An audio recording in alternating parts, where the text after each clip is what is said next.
Olá a todas e todos, eu sou Juan Oliveira, sou membro do projeto de pesquisa MAC Pesquisa.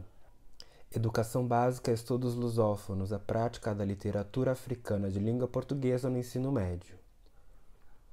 Liderado pela professora Regina Brito, que é docente do programa de pós-graduação em letras da Universidade Presbiteriana Mackenzie. Hoje nós vamos conversar com o professor Alexandre Timbani.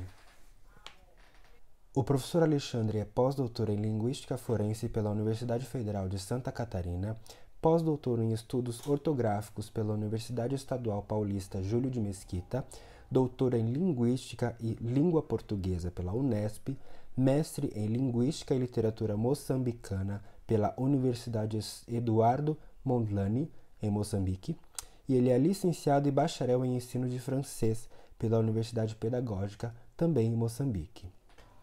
Atualmente ele é professor da Universidade de Integração Internacional da Lusofonia Afro-Brasileira, campus dos Malês, com experiência no ensino e na pesquisa em sociolinguística e dialetologia, com enfoque na variação e mudança lexical do português, e ensino, contatos linguísticos e línguas banto moçambicanas. Vamos à conversa.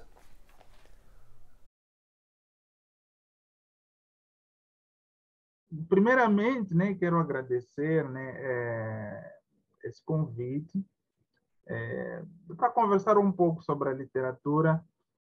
Primeiro, deixar claro que a minha formação de base não é a literatura, né? Eu sou da linguística, né, da origem, né? Meu mestrado, meu doutorado foi na linguística, mas sempre abracei a literatura como algo que nos conduz o tempo todo, né? Que nos encaminha para a visão, né, do mundo, da sociedade. Então, a literatura também vai nesse sentido. Outra questão, Juan, que gostaria que a gente sempre sublinhasse quando a gente fala, coloquemos sempre no plural, literaturas africanas, porque são várias, não é uma só literatura, são muitas, mas muitas literaturas dentro do contexto africano. Então, a gente usa a expressão literaturas africanas de língua portuguesa. Aí já estamos tentando fazer uma delimitação. Então, como entrou, então, a questão da literatura em mim? Entrou já adulto, né? Já adulto, né? Já adulto me refiro já no doutorado, né? Porque, como sabe, Moçambique é um país pobre, né?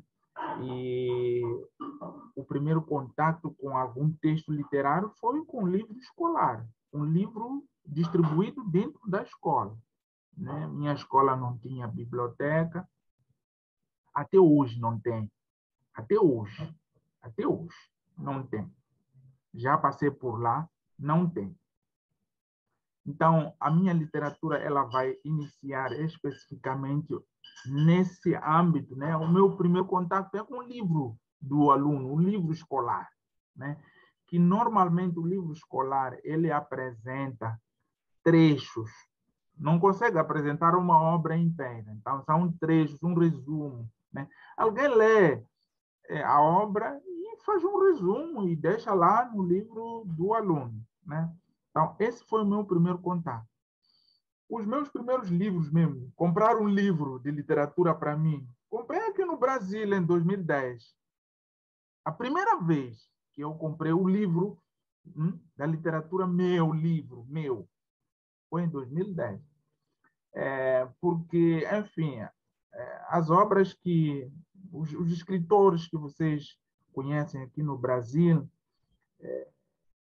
em muitos momentos são pouco conhecidos no contexto de Moçambique, né? A gente só conhece um trechinho, não conhecemos a obra da primeira à última página, né? O livro é muito caro em Moçambique, o livro muito caro, o livro é muito caro, né? É, são são 2, 3 salários mínimos, né? Então, nenhum pai, né, que tem 2, 3 filhos consegue dar conta disso. Então, esse foi o meu primeiro contato com a literatura. Foi por meio livros escolares, aqueles trechinhos. E o resto, né, fui já adulto, fui buscando outros recursos por aí para melhor ler.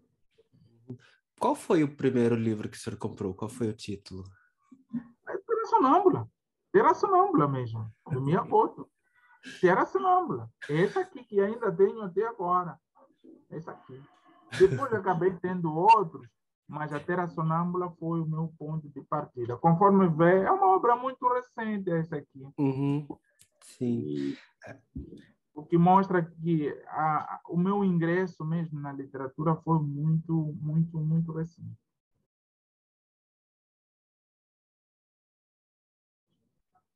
Professor, eu queria também saber um pouquinho sobre a sua trajetória de formação. Se o senhor puder falar um pouquinho para mim, como que foi, né, um pouquinho a sua história de formação e como aconteceu a sua saída de Moçambique para chegar aqui no Brasil. Tá. Com relação à formação, eu nasci numa área rural que se chama Tsalala, né? É interior da província de Maputo, né? Bem no interior. Estudei lá o meu ensino primário, o que aqui no Brasil se chama ensino fundamental, e depois concluí esse ensino fundamental numa outra cidade, né? Porque não havia, a minha primeira escola só ia até o 5º ano, né? Então, significa que para você passar para o 6º e 7º ano, tinha que se deslocar para uma outra cidade, né? Para poder ter o ensino dos 12 anos, para depois passar para o 3º ciclo, que era secundário, né? E que foi num outro distrito já, chamado Namas. Depois de concluir o meu nível médio, voltei para Maputo, de novo, capital, onde, onde me formei primeiro como professor no Instituto de Magistério Primário. Né? Eu tive a oportunidade de ser professor e fiquei maravilhado. Primeiro comecei a dar aulas sem nenhuma formação, depois entrei numa instituição de formação mesmo, de professorado. Depois ingressei à Universidade Pedagógica. A Universidade Pedagógica é uma universidade de formação de professores em Moçambique. E depois dessa universidade fui para o mestrado na Universidade Eduardo Mondlane, onde me formei em Linguística e Literatura Moçambicana. E depois ganhei a bolsa para o doutorado no Brasil, né? Na Universidade Estadual Paulista Júlio de Mesquita Filho, que é a Unesp Araraquara. Vim graças aos projetos, né, do ex-presidente Lula, né, os projetos de parcerias que ele tinha, né. Esses projetos até existem, mas agora não estão funcionando bem. Mas eu vim para o Brasil para estudar o doutorado, graças a esses projetos, né? Aquilo que o ex-presidente Lula costuma dizer, dívida com a África, né? Então, foi no meio desses projetos que eu consegui fazer o doutorado. O meu mestrado foi de sacrifício mesmo, porque não era fácil não dividir o salário entre os estudos e a família, né? Então, pela primeira vez, consegui essa bolsa de doutorado e concluí o meu doutorado na Unesp. E aí fiz também um pós-doutorado, que é, enfim, uma espécie de especialização. Quando a gente entra no pós-doutorado, é quando a gente não se sente feliz com o que sabe. A gente quer mais, quer saber um pouco mais. Aí a gente inventa um pós-doutorado, mesmo agora, acabei de falar do pós-doutorado, é que eu quero aprender mesmo. Eu não me sinto ainda satisfeito com o conhecimento, sabe? O pós-doutorado não é título, o pós-doutorado é apenas um estágio, né? Então, eu, às vezes, não me sinto feliz com o que sei. Eu acho que posso aprender um pouco mais. É quando eu invisto, por exemplo, nesses programas aí de pós-doutorado. Então, esse é o meu histórico, de forma muito breve, da minha formação. Eu pretendo fazer outros pós-doutorados aí, de forma que eu possa ter essa interação, trocar impressões com colegas, trocar conhecimentos, sabe, trocar conhecimento é a coisa mais bela do mundo, né? Essas parcerias que eu tenho com vários colegas de diversas partes do mundo. Então, essa é a minha formação acadêmica, né? Então, é mais ou menos isso. O senhor comentou que na sua vida de leitor começou lendo, né, a parte das obras que tinha lá nessa escola, né? Ah, e aí eu tenho uma pergunta aqui, que é como que as obras de autores em língua portuguesa aparecem nos currículos das escolas moçambicanas? Você podia comentar um pouquinho, por favor? Aí é o grande desafio, né, em que eu, às vezes, me oponho à forma como se elabora o material do ensino, né? Eu, às vezes, sou crítico com a forma como o livro escolar ele é elaborado. O livro escolar ele deve atender três coisas essenciais. O livro didático deve atender três coisas. Primeiro, deve atender a língua portuguesa. É um dos primeiros aspectos. Deve aprender a leitura e a escrita. Repito, deve atender a leitura e a escrita, a alfabetização. E depois deve atender aspectos da literatura que se grudam ao elemento leitura e escrita. Em muitos momentos, os livros escolares atendem ou priorizam a leitura e a escrita apenas, não olham para a língua portuguesa. Alguém vai dizer, como é possível aprender a escrever sem a língua? É que existem atividades próprias para a língua portuguesa, existem atividades próprias para leitura e escrita, assim como atividades específicas para o desenvolvimento da literatura. Eu acho que o manual escolar deveria ter essas três partes muito bem distintas, muito bem claras dentro do material escolar. As unidades poderiam intercalar, aprender a língua portuguesa, aprender a ler e escrever, leitura e escrita, e aprender a literatura. Deveria haver uma sequência, né? O que se observa nos manuais em que eu também tive o contato com eles, que eu aprendi com eles, é que a prioridade é da escrita e da leitura. E essas duas atividades não são atividades de língua portuguesa. As pessoas mandam copiar. Copia o texto. Copiar não é língua portuguesa. Eu posso escrever na minha língua materna e te pedir para você copiar. Você pode copiar. Mas sabe a minha língua materna? Não. A escrita não é uma atividade de língua portuguesa. Mesmo a leitura, eu posso pedir, olha, lê aqui. Lê o espanhol, lê um texto em espanhol, você lê. Mas você sabe falar espanhol? Não. Então, esses problemas a gente enfrenta no contexto da elaboração dos materiais em Moçambique.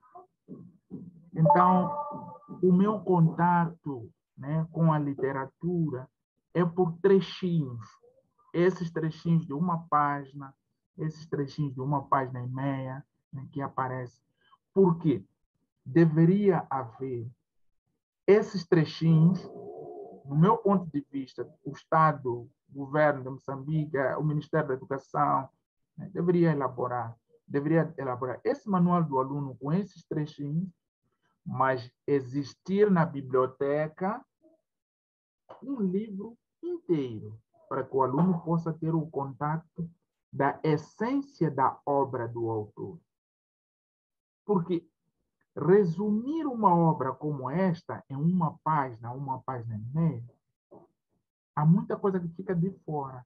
Não sei se me entende nesse sentido. Há muitos elementos que ficam de fora. A própria essência da obra fica de fora.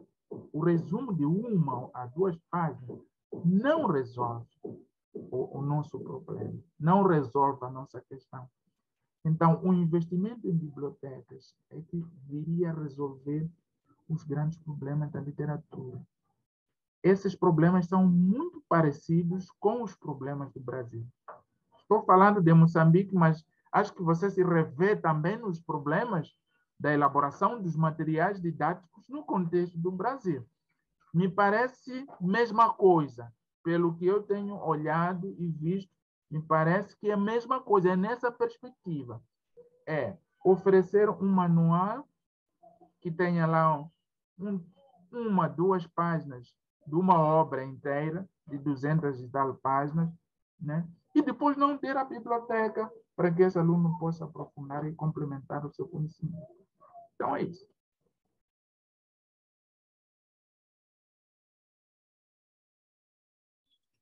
Perfeito, professor. Muito obrigado, viu?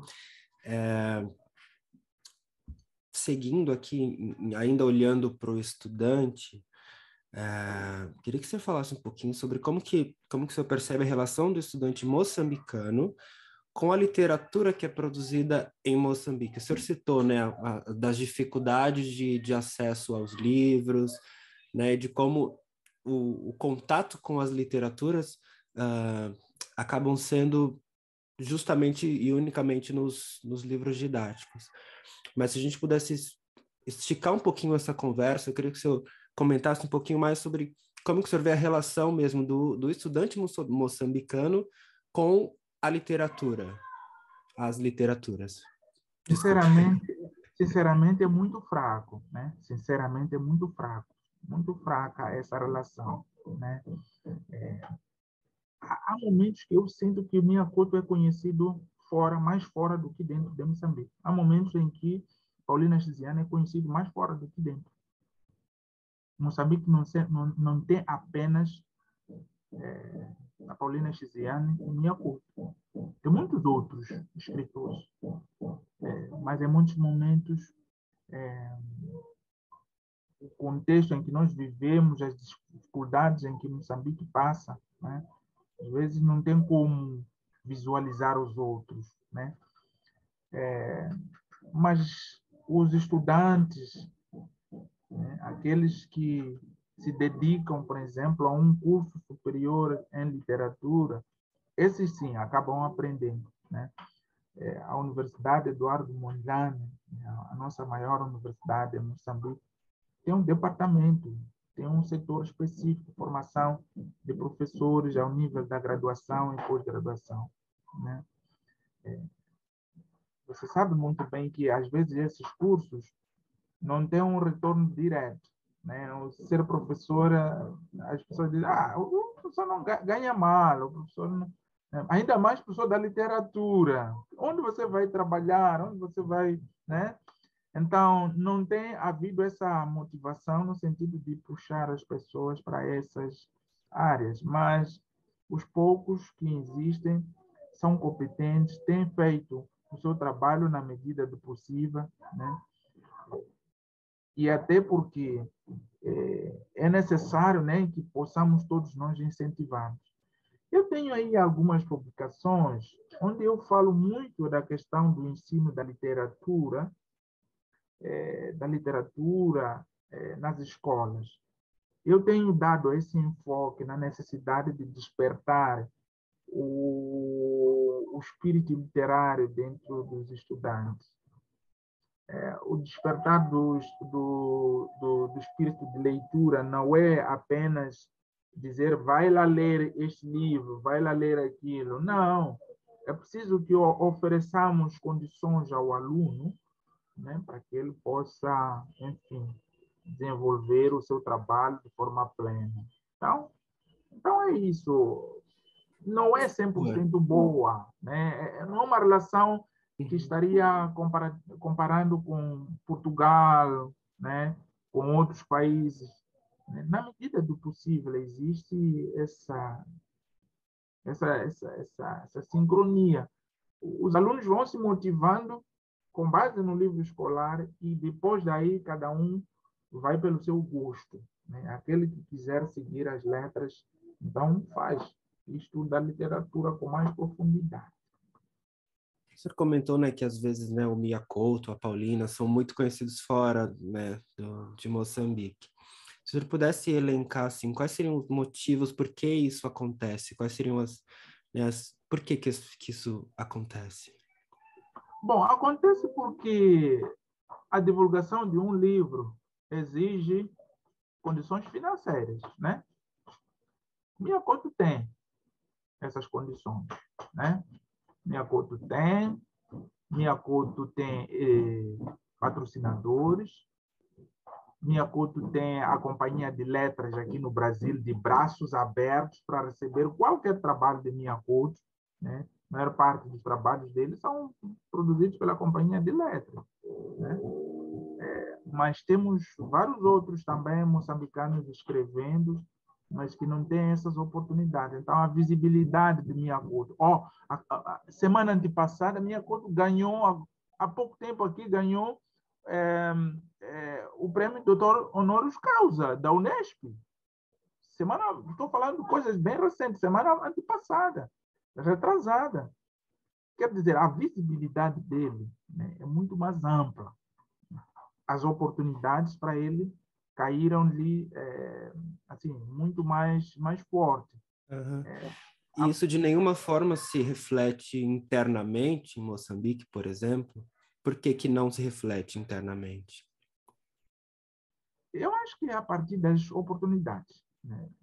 Eu acho que as oportunidades que ele conseguiu, também a Paulina Chiziane, né, as oportunidades que conseguiram os dojo, a visibilidade que eles tiveram, o Ngulane Bacacossa também, a visibilidade que eles tiveram ajudou bastante, né? Estiveram no lugar certo na hora certa, né? E, enfim, isso impulsionou muito a sua obra, né?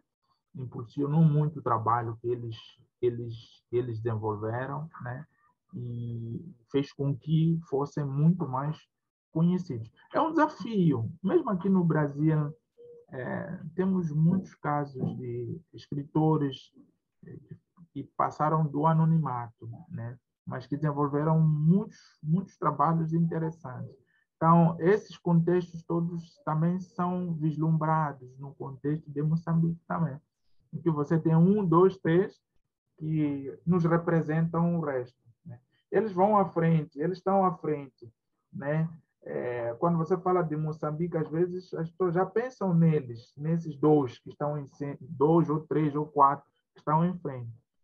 E eu acho que isso nos motiva aos outros, né? Eu ainda não escrevi livro, um livro literário. Já tenho outras produções no campo acadêmico, mas obras de ficção científica ou, enfim, literários, eu não me vejo ainda a caminhar nesse sentido. Mas esses trabalhos, a falta de visibilidade, né, dos outros autores, eu acho que é devido às oportunidades. Mas há muita gente escrevendo em Moçambique. Muita gente. Muita geração nova que está escrevendo bastante. Mas eu acho que cada um tem o seu tempo, cada um tem as suas oportunidades também. Ainda nessa questão, professor, como que o senhor acha que as universidades e as escolas podem contribuir com essa divulgação dos autores que são locais mesmo? Já a partir da presença de um texto, de um escritor no livro escolar, já é de suma importância, né? Eu entendo que quando você coloca um autor dentro de um livro escolar, você está apresentando esse autor aos alunos, para que cresçam conhecendo, né? Para que possam conhecer, ter a curiosidade até de poder ler a obra completa. Então, creio que esse pode ser um dos aspectos muito importantes. Outros aspectos importantes, eu considero que o próprio autor também deve se aproximar da sociedade, né? Precisa visitar as escolas, precisa oferecer o seu material às escolas, né? Não estou dizendo que os autores aqui citados não façam isso, mas eu acho que poderiam fazer um pouco mais, né? Oferecer os seus materiais produzidos, né? oferecer às escolas do ensino fundamental, né, do ensino médio, né? Vai lá deixar uns 5 exemplares, né? Passa numa outra escola, deixa uns 5 exemplares. Eu acho que isso ajuda, né? O aluno pode não ler em casa, mas, enfim, pode ler na escola, pode saber que existe a obra do fulano. Eu acho que isso é interessante também, né? O que ocorre especificamente nas escolas de ensino fundamental em Moçambique é a inexistência mesmo de uma sala, de um lugar onde você chama de biblioteca, né? Então, o local, normalmente, quando eles dizem, olha, biblioteca, são os livros recolhidos no ano anterior, né? E ficam ali armazenados para passar para os outros alunos, né? Mas isso não é biblioteca. Eu acho que biblioteca tem que ter uma diversidade de obras fora dos livros didáticos oferecidos pelo Ministério da Educação.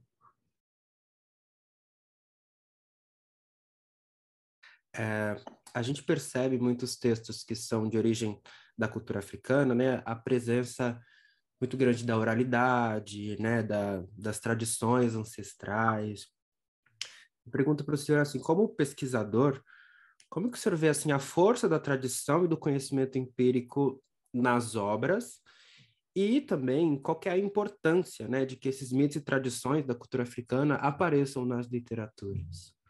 Sim, é que os povos banto, pela sua natureza, são povos de tradição oral. E muita literatura provém da oratura, né? Eu costumo usar esse termo em alguns dos meus textos. Se você procurar por aí, vai encontrar que eu, às vezes, discuto a relevância da oratura nas tradições africanas. Muitas das obras literárias, a palavra literária vem da escrita, né? Literatura vem da escrita, né? Muitas das obras literárias, elas são inspiradas nas obras orais, né? Nos contos, naquela transmissão do conhecimento que ocorre de geração em geração por meio da oralidade, né?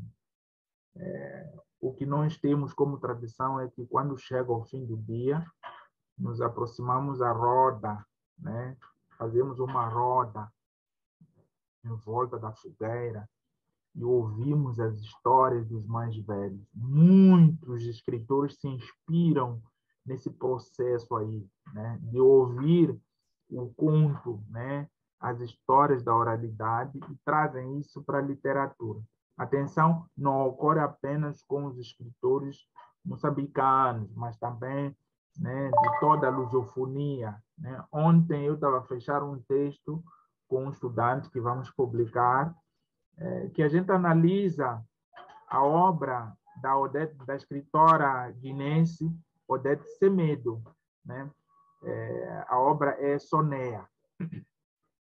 Naquela obra dela, há muitos traços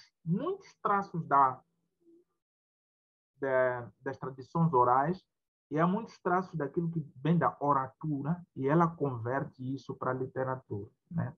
Então, isso ocorre muito nas literaturas africanas de língua portuguesa, né?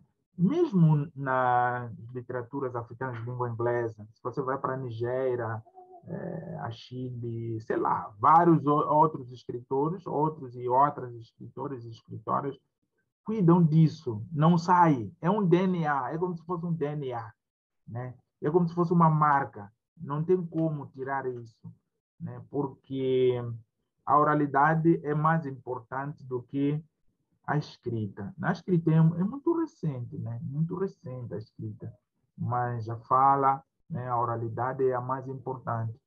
E os conhecimentos nas tradições banto passam de geração em geração por meio da oralidade. Então, a oralidade ela vai ocupar um espaço muito importante. Então, esses traços da cultura, eles vão incorporar ali, porque o escritor não é um extraterrestre. O escritor está inserido dentro de uma cultura, de uma tradição. Então, tudo aquilo que ele for a escrever ele vai se relacionar com um imaginário presente ou futuro ou passado, mas dentro do contexto em que ele está. Ele não vai falar de uma coisa, enfim, uma coisa que será incompreensível para o público, né? A começar, qualquer obra, quando o escritor escreve, ele escreve para o seu povo, sem querer dizer que os outros não podem ler. Mas a sua escrita, ela faz referência ao seu próprio povo, primeiro. O outro, né, as outras nações, podem ler. As interpretações podem ser variadas.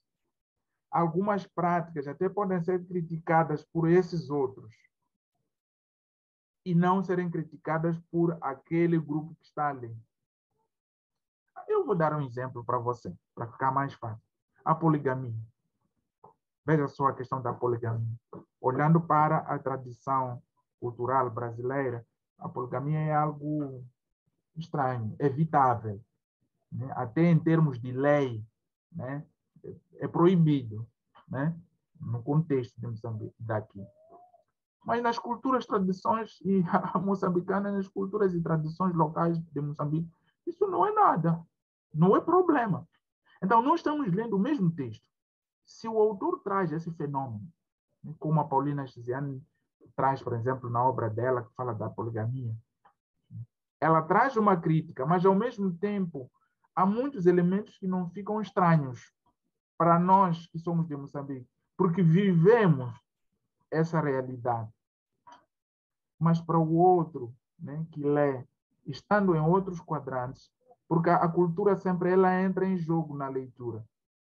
Uma obra simples como essa que eu tenho aqui na minha mão, Terra Sonâmbula, eu vou entender, eu como moçambicano leio e entendo, interpreto, mas há alguns nuances que eu entendo mais diferentemente do Ruan. O Ruan também vai ler o mesmo texto, eu também vou ler. Mas há uma essência ali, há uns detalhes que ficam mais claros para mim. Aliás, até nem vou precisar de glossário quando eu leio este livro. Não precisa do glossário. O Juan vai precisar de correr para o glossário, por exemplo, para poder saber o que significa esta ou aquela palavra. Mas aquilo que a Companhia de Letras, né, que é a editora, né, os significados que a Companhia de Letras coloca aqui são significados muito simples. Mas há outros elementos que entram em jogo, semânticos, elementos semânticos que entram em jogo, né? Os contextos. E isso é entendido dentro do contexto da cultura. Então, é por causa disso, né, que você observa aqui, nessas obras dos escritores africanos em geral, tem lá traços culturais. É que o autor, ele não é alheio à sua própria cultura, ele está lá. Aliás, ele escreve para as pessoas que estão em volta dele, por perto, primeiro. Mas isso não impede que os outros possam ler e compreender a mensagem. Mas ele primeiro escreve, né, para os que estão por perto, né? Então é isso. Perfeito, professor. Obrigado, viu?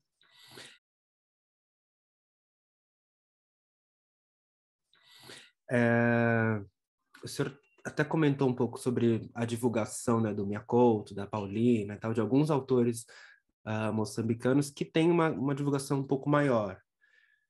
Aqui no Brasil a gente tem a Lei 10.639, depois a gente tem uma outra, uma adição com a 11.645, mas que trata sobre a obrigatoriedade do ensino da história e cultura africana e afro-brasileira no contexto escolar.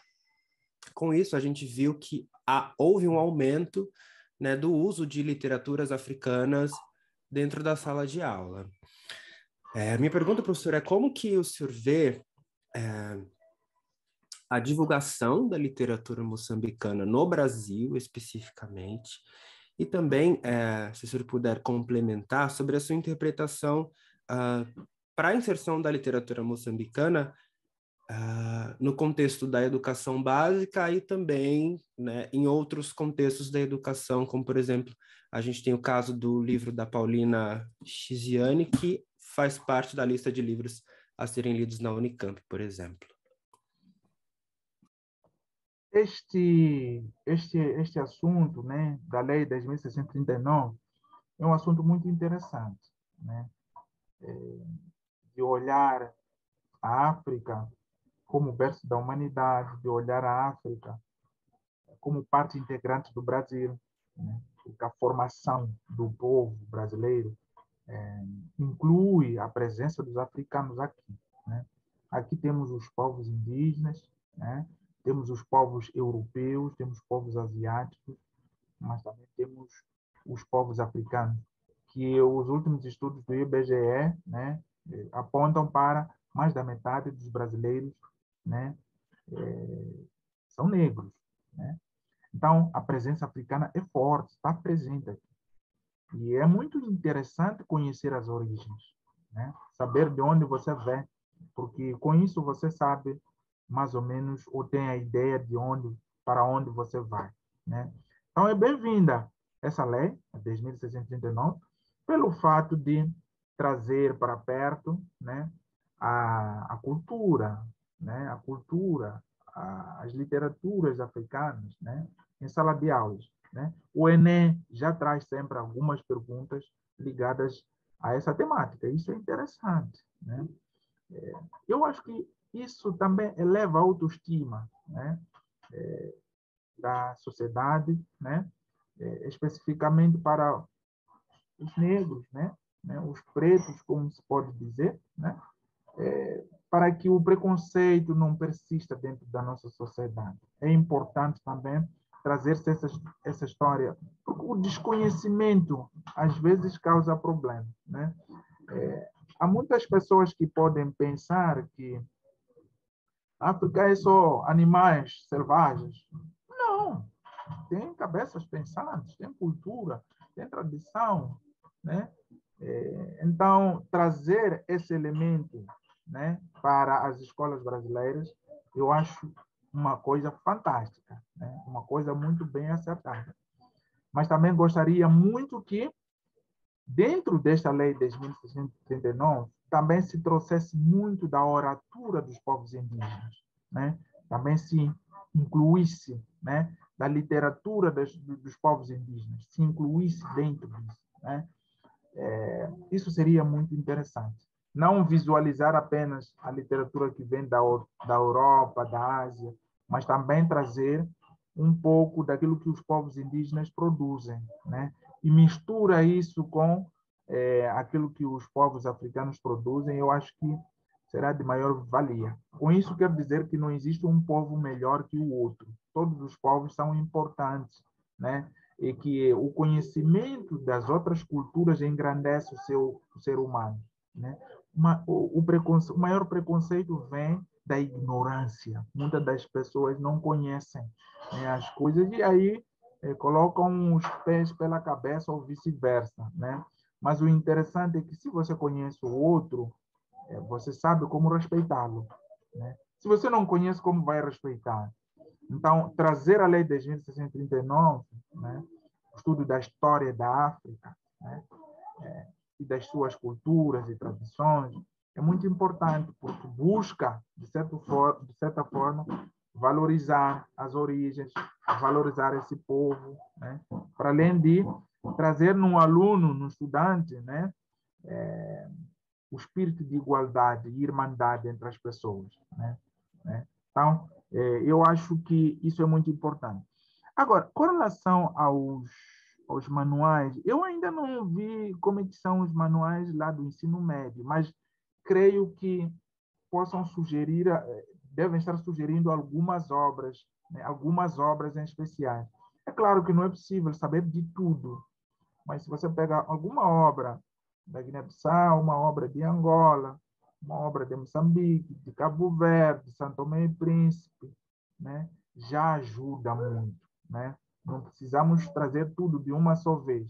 O aluno, por si só, pela sua curiosidade, ele pode buscar os outros autores, né? mas enquanto tem ali alguns autores que avançam nas obras, nos livros didáticos dos alunos. Então, eu acho que isso é muito importante, é muito interessante.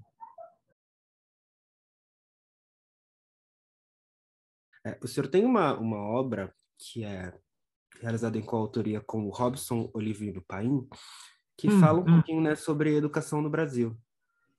E aí, Sim. olhando para a sua figura como professor universitário, como que o senhor vê, assim, a importância, né, de que pesquisas em educação sejam feitas e de que maneira elas podem ajudar o professor na sala de aula da educação básica, seja aqui no Brasil, seja em outros países lusófonos? Bom, a educação básica ela é fundamental, né? Porque é ali onde começa a sementinha, né? Se você prepara melhor o aluno, né, da educação básica, você estará criando condições para que esse aluno, né, tenha sucessos nos próximos níveis, né? Então, seria de suma importância, né, investirmos bastante na formação do aluno, né, do aluno da educação básica, né, a começar pela formação de professores, né. Acabo de participar de um curso, né, aqui na Unilab, um curso de formação de especialização em literaturas africanas de língua portuguesa, né. Esses professores, ao voltarem para as suas escolas, tenho a certeza que vão fazer tudo diferente, né? Então, a formação dos professores em literaturas africanas de língua portuguesa é fundamental. Não estamos dizendo aqui que esses professores devem ser especialistas. Não, não, não. Devem ter conhecimentos essenciais, né? Sobre a África, sobre a origem desses escritores, sobre essas obras. O primeiro passo é investir nessa formação. Outros chamam de reciclagem, mas não acho uma palavra correta. Eu não uso essa. Mas uma formação, né, contínua dos professores da educação básica com relação a essa temática. É o primeiro ponto, isso é fundamental. Temos que ter, na formação básica, no ensino fundamental e médio, lá, termos professores capazes de discutir, né, as questões das literaturas africanas de língua portuguesa. Só assim é que a coisa efetivamente vai funcionar. Segundo, os materiais escolares. Retomo de novo a questão dos materiais escolares. Mandar ler um texto a um aluno não é atividade. Mandar copiar frases. Copiar o texto não é ainda língua portuguesa. Embora que há um entrosamento entre essas atividades, em algum momento se cruzam, mas o objetivo de uma leitura e da escrita são atividades extra língua portuguesa. João, você sabe muito bem que existem línguas ágrafas, sem escrita, mas são línguas. Então, a escrita não tem nada a ver com a escrita. Aliás, a fala não tem nada a ver com a escrita. A escrita é um adicional, não é o essencial. O essencial é a fala. A língua ela foi criada para ser falada. Só que o ser humano, pela sua criatividade, foi ali inventar a escrita. Tanto a escrita como a fala representam a língua. Não é a escrita representando a fala, não, não. Tanto a fala como a língua. O professor Luiz Marcuski fala sobre isso na obra da fala para a escrita, né? O professor Luiz Carlos Calhar também fala sobre essas questões todas, né? Mostrando que tanto a escrita quanto a fala representam a língua, certo? Então, se nós trabalharmos, se termos manuais didáticos que cuidam desses processos todos, né? Trabalhar, né? Porque, enfim, conhecer uma língua não é necessariamente saber escrever. Né? Eu posso conhecer uma língua, eu posso falar a minha língua, mas sem saber escrever. Então, essas atividades da escrita, numa aula, num manual escolar, devem estar ali associados. mas temos que fazer uma dosagem dos materiais, dos conteúdos, por forma a incluir também a literatura. A escrita e a leitura são atividades práticas, né? O letramento, a alfabetização são elementos práticos, mas independentes da literatura, independente ou às vezes em algum momento dependentes da literatura. Porque lá na literatura nós precisamos de saber ler para poder manifestar, para poder consumir a literatura. Eu tenho que saber ler, certo? Mas a literatura ela é algo à parte. E isso deve ficar bem claro no livro escolar, né? Ou equilibrarmos, né? Num livro da primeira série, da segunda série, não é só colocar lá apenas letras para o aluno contornar, para escrever, escrever, escrever. Em que momento esse aluno vai saber a língua portuguesa? Porque a língua portuguesa tem a ver com a construção do seu discurso. Quando eu leio, eu apenas decodifico. A escrita é um processo de codificação. Quando eu escrevo, estou criando um código. E quando eu leio, estou decodificando. Então, o processo da escrita e da leitura são processos, né, de codificação e da decodificação. Eu posso ler um livro inteiro, mas essa leitura que eu vou falar, essa leitura que eu vou fazer, não é da minha criatividade. Vamos supor, eu tenho esta página. Eu leio da primeira até a última linha. Não fui eu que criei estas frases. A construção desse discurso não vem daqui. Não sei se percebe essa diferença. Por quê? Se fosse eu a criar, aí estaria no âmbito da língua portuguesa, porque as frases serão minhas, a criação do discurso será meu, a criação, a organização da frase, a organização, a seleção das palavras, do léxico, a utilizar do vocabulário, seria meu neste caso. Mas quando eu leio, nem uma palavra da minha autoria consigo colocar aqui.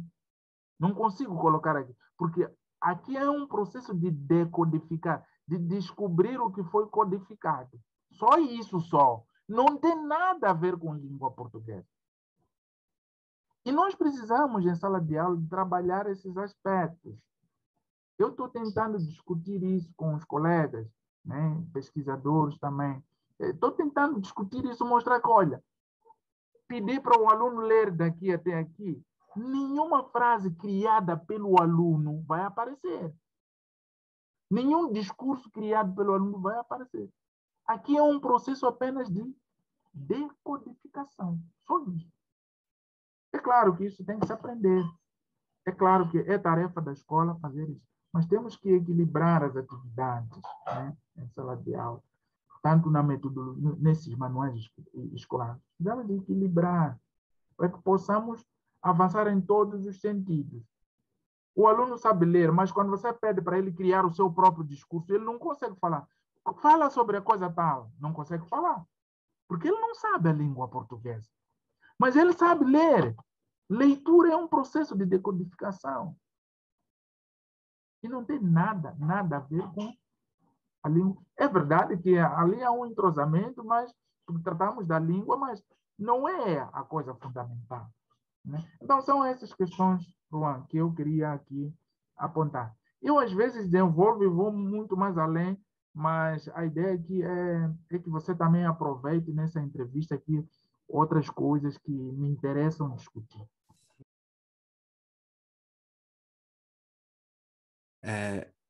A gente sabe que há um desafio, né, no ensino da língua portuguesa. Qual que é a mensagem que o senhor deixaria para os professores que vão assistir, que vão ter acesso a essa nossa conversa, sobre esses desafios? Coragem, prezados colegas, prezados e prezadas colegas. Coragem. Ensinar não é tarefa fácil. Num mundo como o nosso, né, em que a educação não é prioritária. Vivemos governos em que a educação está em último lugar. Não é o principal. O principal são eles, os políticos. A educação, a saúde não é prioritário. O exemplo é dos cortes que todos nós estamos acompanhando aí. Cortes na educação. Acontece alguma coisa, corte na educação. Acontece alguma coisa, corte na saúde. Então, apesar dos colegas que estão me assistindo, coragem, coragem, coragem. O desafio é grande, mas o nosso trabalho como professores é nobre. Vou citar aqui Nelson Mandela quando fala assim: a educação, Nelson Mandela é o ex-falecido presidente da África do Sul, que dizia o seguinte: a educação é a arma mais poderosa que você pode usar para dominar o mundo. Então, se nós, os professores, insistimos na educação, estamos preparando a mudança do mundo. Porque são as nossas crianças que são essas crianças que nós ensinamos que vão contribuir para a mudança do mundo. Não é pelo salário que nós somos professores. O salário nem vale a pena falar disso, porque não é o satisfatório para nós pelo trabalho que nós fazemos. Eu quase que trabalho mais de 20 horas por dia, mas não tem retorno financeiro. Eu estou gerindo uma revista na Unilab chamada Njinga CP, né? Revista Njinga CP. A gente publica o tempo todo. Esse trabalho que nós fazemos não tem compensação financeira. Mas, em nome da ciência, mas em nome de um futuro melhor, a gente investe o nosso tempo nisso. Então, gostaria muito mesmo que os colegas que estão me ouvindo insistissem em pesquisar mais sobre as literaturas africanas de língua portuguesa. Pesquisem mais. Há um projeto organizado pelo Ministério da Educação, não sei quando é que vai iniciar, mas nos pediram aqui na Unilab para preparar alguns materiais à distância, né? Não sei quando é que esse curso vai rolar, mas aquele que quiser participar desses cursos organizados pelo Ministério da Educação, que participe, agrega, né? Participar de um curso de pós-graduação, de especialização em literaturas africanas, já ajuda muito, né? A obter mais subsídios por forma, né, a trabalhar de forma mais à vontade em sala de aula, né? Os assuntos ligados à Lei 10.639, em muitos momentos, são assuntos muito complexos, porque durante a formação, às vezes o professor não tem contato com material sobre a África, mas ele é obrigado a ensinar em sala de aula. Então, caro professor, cara professora, procure, se dedique um pouco mais aí, né? Sem querer dizer que não está fazendo, mas apenas é um incentivo de que procure mais, né? Buscar mais subsídios, né? Por forma a se atualizar. É importante a atualização do conhecimento, para que possa efetivamente contribuir, né? Contribuir para, para a formação desses jovens, desses estudantes aí que participam. Qual que seria o livro que o senhor sugeriria para essas pessoas que estão nos assistindo? Um livro de um autor moçambicano. Um só não posso conseguir fazer isso. Ia discriminando os outros. A única coisa que eu posso fazer é indicar vários nomes, né? Vários nomes. Um só não consigo, porque não existe um escritor melhor que o outro, né? Todos os escritores são relevantes e importantes, tá bom? Sugeriria, por exemplo, olhar a obra de José Craveirinha, né? Fez centenário, organizei um evento no mês passado, não, este mês, o escritor José Craveirinha completou o centenário, né? Organizei um evento aqui na Unilab e houve muita participação. É um escritor muito interessante, tem bons poemas, né? A Noêmia de Souza também é uma das escritoras muito importantes, Ngulane Bakakosa, né? É um dos escritores com muito material interessante, né? Orlando Mendes, né? Tem vários, não consigo aqui citar um, né? O Severino Nguenha, né? Não tem como dizer, olha, este é o cara. Não, Hum. todos são importantes, eu prefiro puxar a todos, e eu acho que eles vão contribuir, direta ou indiretamente, para o crescimento da literatura. Muito, muito obrigado, viu? Pelo Ok, seu tempo, eu é pela que agradeço. disposição.